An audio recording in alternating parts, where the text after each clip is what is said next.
በስመ አብ ወወልድ ወመንፈስ ቅዱስ አሐዱ አምላክ አሜን። ስንክሳር ዘወርሃ ሚያዝያ ዕለት 16 ሚያዝያ። በዛ ዕለት እዚኣ ቅዱስ አንቲቦስ ረድ ሰማዕትነት ተቐበለ። ንሱ ናይ ሃገረ በአርማ ኤጲስቆጶስ ረድ ዮሐንስ ወንጌላዊ ነባቤ መለኮት እዩ።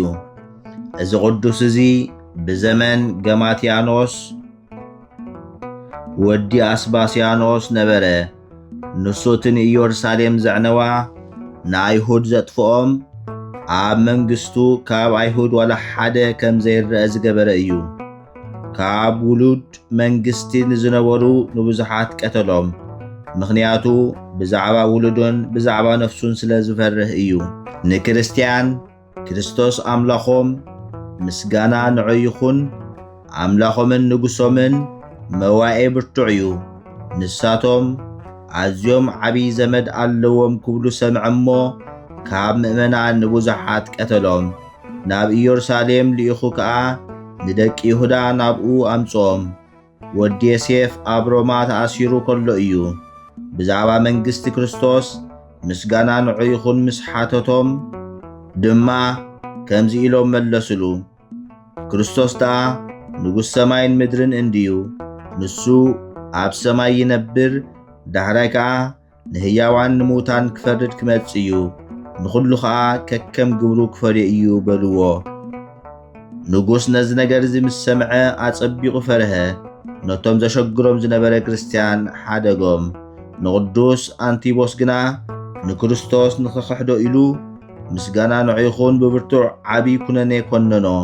ንሱ ግና ኣብቲ ስቅያቱ ከሎ መሊሱ እምነቱ ወሰኸ።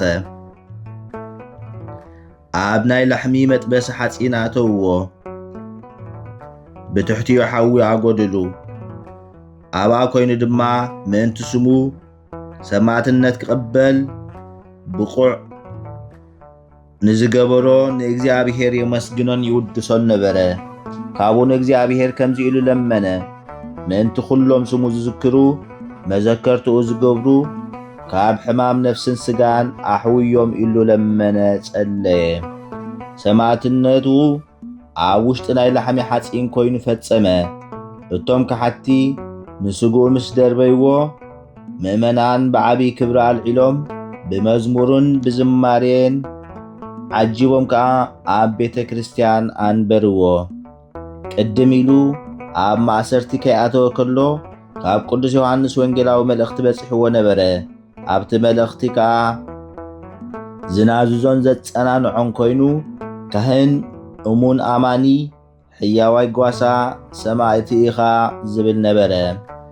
እቲ ሰማዕትነቱ ነገሮ። ንስኻ ምስ ቅዱሳን ሃዋርያትን ሰማዕታትን ተቖፂርካ ኢኻ በሎ። ካብ ሱጋኣ ከዓ ምኡዝ ዝኾነ ሽታ ክሳብ ዕለት እዚኣ ይውሕዝ እዩ ይበሃል እዩ። ንሱ ከዓ ንኹሉ ብጸሎቱ ንዝኣምን ጠቕሚ ምእንቲ ክኸውን ዝኾነ እዩ።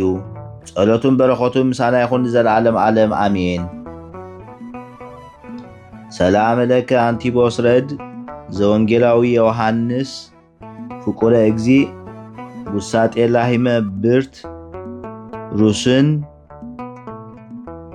እንተፈጸምከ ለስም ያጽህደኒ እምስህተትየ ለብእሲ ሃጥእ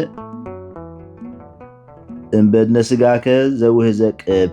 ሰላም ንዓኻ አንቲቦስ ረድ ናይ ወንጌላዊ ዮሐንስ ፍቁረ እግዚእ ኣብ ውሽጢ ላሕሚ ሓፂን ሩስን ዝፈጸምካያ ንሞት ካብ ስሕተተይ የምቆኒ ንዓይኒ ሓጥእ ካብ መድኒ ስጋኻ ዝውሕዝ ቅብ። በዛ ዕለት እዚኣ ንሳባ ሰማይት መዘከርቱ እያ። በረኸቱ ምሳና ይኹን ንዘለዓለም ዓለም ኣሜን። ዘቕረብክዎ ማህሌት ኣዘኻኺራ ኣይላፍ ካብቶም ኣዘውቲሮም ዘገልግሉኻ ኩሉ ግዜ ብዘይ ምዕራፍ እንዳኸንብብ ተቐበል ናይ ድኽነተይ መጽሓፍ ዝገበርካ ጎይታ ናይታ መበለት መባእ ውኩፍ ካብ ዘእተውዎ ሃብታማት ናይ ሃብቶም ተረፍ ቅዱሳን ነቢያት ሐዋርያት ሰባኽያን ሰማዕታት ምስ ጻድቃን ደናግል ከዓ መነኮሳቱን ሄራን ባርኾት ባርኹ ማሕበር ዘቅድስቲ ቤተ ክርስቲያን ካብ ዝዓበየ ሽማግለ ክሳብ ዝነኣሰ ህፃን ንዝፀሓፎ ብመጽሓፍ ንዘፀሓፎ ብምድራስ ንዘንበቦ ንዝተርጎሞ ብልሳን ሓዲስ ንቓሉን ዝሰምዐ ብእዝኒ መንፈስ ብጸሎት ኣዲዩ ማርያም ዓራቂት ካብ ኩሉ ምባኣስ ኣሕቢሩ ይመሓረና ኢየሱስ ክርስቶስ። ሰላም ንዓኹም ጻድቃን ምስ ሰማይት ዘዕረፍኩም በዛሎም ዕለት ንዓለም ዘሰነፍኩም ኢኹም ንስኻትኩም ብኩሉ ትዕግስት ኣብ ቅድሚ ፈጣሪ ለምኑ ብኩሉ ሰዓት ብዘይካ ንስሓ ንዓና ከይወስደና ሞት። ሰላም ንዓኹም ናይ ዛዕለት እዚኣ ጻድቃን ኩልኹም ሰብኡትን ኣንስትን በብኣስማትኩም ቅዱሳን ሰማይን ምድርን ማሕበር ስላሴ ንስኹም ምእንቲ ማርያም ኣድዩ ዘክሩን ኣብ ጸሎትኩም ንኽትሕልውና ተማሕጺና ኣሎና ብናይ ክርስቶስ ደም